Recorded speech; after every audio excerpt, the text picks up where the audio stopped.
ഇന്ത്യയുടെ പ്രധാനമന്ത്രി നരേന്ദ്രമോദി ചെയ്തത് മഹത്തരമായിട്ടുള്ളൊരു കാര്യമാണ്. ഈ ഒരു അപ്രീസിയേഷൻ വന്നിരിക്കുന്നത് അമേരിക്കയിൽ നിന്നാണ്.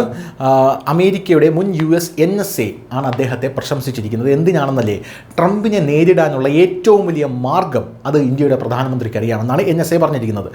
US തീരുവകളെക്കുറിച്ച് ഇന്ത്യ മൗനം പാലിക്കുകയാണ് ചെയ്തത്. അതൊരു രഹസ്യ നയതന്ത്രമാണ്.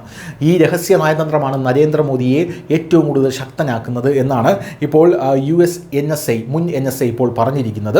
എന്തായാലും മുൻ ദേശീയ സുരക്ഷാ ഉപദേഷ്ടാവായിട്ടുള്ള ജോൺ ബോൾട്ടൺ ആണ് ഇക്കാര്യം തുറന്നടിച്ചിരിക്കുന്നത്. ട്രംപിനെ പോലുള്ള ഒരാളെ കൈകാര്യം ചെയ്യാനുള്ള ഏറ്റവും നല്ല മാർഗ്ഗമാണ് നരേന്ദ്രമോദി സ്വീകരിച്ചത്. അതാണ് മൗനം, സൈലൻസ് എന്ന് അദ്ദേഹം പറയുന്നു.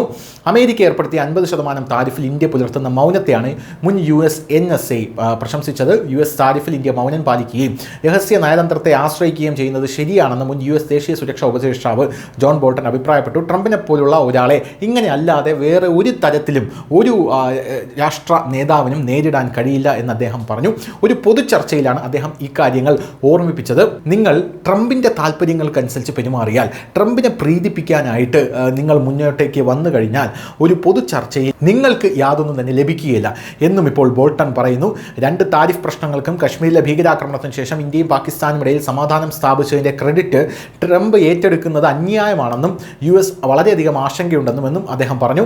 റഷ്യയുമായുള്ള സൈനിക സാമ്പത്തിക ബന്ധങ്ങൾ കുറയ്ക്കുക എന്നതാണ് ഇന്ത്യയുടെ ദീർഘകാല താല്പര്യമെന്ന് ഞാൻ കരുതുന്നു. കാരണം റഷ്യ ചൈനയുമായിട്ടുള്ള ഒരു അച്ചുതണ്ടായി മാറിക്കൊണ്ടിരിക്കുകയാണ്.